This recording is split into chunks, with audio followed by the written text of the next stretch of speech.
श्री स्वामी समर्थ. जय शंकर. हासरा नाचरा जरासा लाजरा, सुंदर साजेरा श्रावण आला. ज्याची आपण आतुरतेने वाट पाहत असतो तो म्हणजेच श्रावण महिना अखेर सुरू झाला आहे. श्रावण महिना हा अत्यंत शुभ आणि पवित्र समजला जातो. या महिन्यात अनेक व्रतवैकल्य आपण करत असतो. विशेषतः श्रावण महिन्यात भगवान शिवाच्या, महादेवाच्या पूजेला अत्यंत महत्त्व आहे. खरं तर श्रावण महिन्यातील प्रत्येक दिवसाला अत्यंत महत्त्व आहे, पण महादेवाची उपासनेसाठी हा महिना अत्यंत पवित्र मानला गेलेला आहे.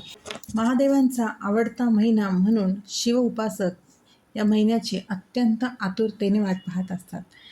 त्यामुळे शिवशंकराच्या ह्या आवडत्या श्रावण महिन्यामध्ये आपल्याला महादेवांची पूजा उपासना कशी करायची आहे, महादेवांची कुठली साधना, कुठलं ग्रंथ पारायण आपल्याला करायचं आहे. महादेवाला आपण साध्या पाण्याने जरी अभिषेक केला ना तरी ते प्रसन्न होत असतात.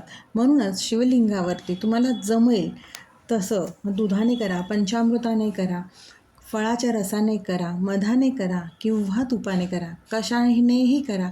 प्रत्येक अभिषेक हा महादेवांना प्रिय असतो आणि प्रत्येक अभिषेकामागे आपली एक इच्छाही असते.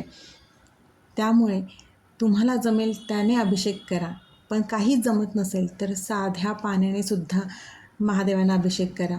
त्यांना आवडतं ते बेलपत्र अर्पण करून ओम नमः शिवाय हा जप करा किंवा महामृत्युंजय मंत्र ह्या जपाचं अनुष्ठान ह्या दिवसात करा.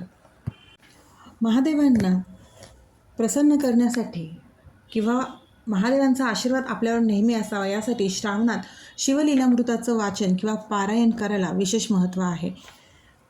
श्रावण महिन्यात शिवलीलामृताचे पारायण करणे अत्यंत भक्तिभावाने करणे हे शुभ मानले गेलेले आहे. श्रावण आणि शिवलीलामृत हा भक्ती साधनेचा अगदी सुंदर संगम आहे. शिवलीलामृताचे वाचन आपल्या घरात केल्याने आपल्या घरातील वातावरण प्रसन्न होते, तसंच आपले स्वतःचे मन आणि आपल्या घरातील वातावरण सकारात्मक ऊर्जेने भरून जाते. मन शांत राहण्यास मदत होते आणि आपल्या महादेवावरील श्रद्धा अधिक दृढ होते.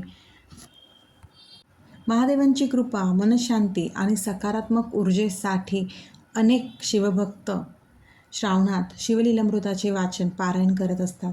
शिवलीलामृत हा मराठी भक्तिग्रंथ आहे. त्यात भगवान महादेवांच्या, शिवाच्या महिमा, लीला आणि त्यांच्या भक्तींचं वर्णन आहे. आता ह्या शिवलीलामृत पारायण कसं करावं? मुळातच आपण जर कुठली पारायण करणार असो तर ती संकल्पयुक्त सेवा करावी. पारायण सुरू करण्यापूर्वी आपल्याला सकाळी स्नान करून स्वच्छ कपडे घालावेत. शक्य असेल तर महादेवांची पूजा करत असताना आपल्याला पांढऱ्या वस्त्रांचा वापर करायचा आहे. देवघरात आपल्या भगवान महादेवांची पिंड असतेच, त्यासमोर बसून मनोभावे पारायणाचा संकल्प करावा. महादेवांच्या पिंडीला अभिषेक करून त्यांच्या आवडीचं बेलपत्र, फुलं अर्पण करावं, नैवेद्य अर्पण करावा. त्यानंतर दिवा, धूप लावून पूजा करावी. ग्रंथ स्वच्छ वस्त्रावरती ठेवून त्यावर फुलं अर्पण करून त्यालाही नमस्कार करावा. ग्रंथाला महादेवाचं स्वरूप मानून आदराने नमस्कार करून मग वाचन सुरू करावं. आता हे वाचन तुम्ही किती दिवसात करणार असाल त्याचा संकल्पामध्ये आपल्याला उल्लेख करायचा आहे. वाचन करण्याच्या पद्धती म्हणजे आपण 1 दिवसातही शिवलीलामृताचं वाचन करू शकतो किंवा 7 दिवसामध्ये रोज ठराविक अध्याय वाचून आपण हे वाचन पूर्ण करू शकतो. ग्रंथाची सुरुवात म्हणजे पारायणाची सुरुवात खरं तर श्रावण महिन्यातील प्रत्येक दिवस हा महादेवांसाठीच आहे, पण श्रावणातल्या सोमवारपासूनच या ग्रंथाच्या पारायणाला सुरुवात करावी.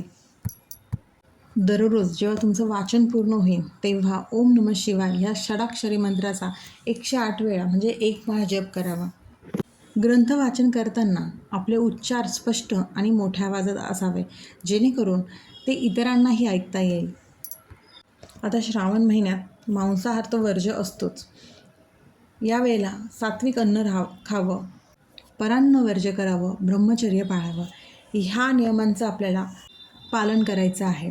संकल्पयुक्त सेवा करताना हे नियम आपल्याला हमखास पाळायचेच असतात. जेव्हा आपल्या ह्या ग्रंथाचं उद्यापन असेल म्हणजे ग्रंथ समाप्ती झाल्यानंतर आपल्याला महादेवांची ज्या दिवशी हे संपेल त्यावेळेला अध्याय वाचून झाल्यानंतर महादेवांची आरती करायची आहे. महादेवांच्या मंदिरात जाऊन यथाशक्ती तुम्हाला जी काही दक्षिणा अर्पण करता येत असेल, धान्य अर्पण करता येत असेल तर ते करावं. एखाद्या गरजू व्यक्तीला किंवा ब्राह्मणाला यथाशक्ती दक्षिणा व पांढरं शुभ्र असं वस्त्रदान करायचं आहे. मुळातच आपल्याला कुठलीही सेवा करताना आपले कर्म आणि कष्ट प्रामाणिक ठेवायचे आहेत. आणि नक्कीच आपण आपल्या वास्तूमध्ये जर हे पारायण केले तर आपली वास्तू सकारात्मक ऊर्जेने इतकी भरते आणि आपल्या स्वतःमधीलही आत्मविश्वास वाढायला मदत मिळत असते, प्रसन्नता वाटायला लागते. महादेवांचा आवडताचा ग्रंथ आहे हा शिवलीलामृत. त्यामुळे या ग्रंथाचं अगदी साध्या सोप्या पद्धतीने आपल्या घरात पारायण करावं आणि महादेवांचा या शिवशक्तीचा आशीर्वाद प्राप्त करून घ्यावा. कारण श्रावणामध्ये शिवशक्ती ह्यांची ऊर्जा बऱ्याच प्रमाणात जागृत असते. म्हणूनच महादेवांची पूजा केली की शिवशक्तीचा आशीर्वाद नक्कीच मिळेल. या श्रावणामध्ये जमेल तशी महादेवांची सेवा करा. काही नाही जमलं तर महादेवांना साध्या पाण्याने अभिषेक नक्की करा. या शिवशक्तीचा आशीर्वाद नक्कीच प्राप्त करून घ्या.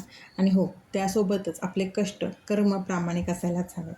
कैलासराना शिवचंद्रमौळी फणींद्रनाथा मुकुटी भरारी कारुण्य सिंधू भवदुःखहारी तुझवीन शंभो मज कोण तारे तुझवीन शंभो मज कोण तारे.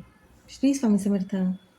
अशक्य ही शक्य करतील स्वामी, अशक्य ही शक्य करतील स्वामी.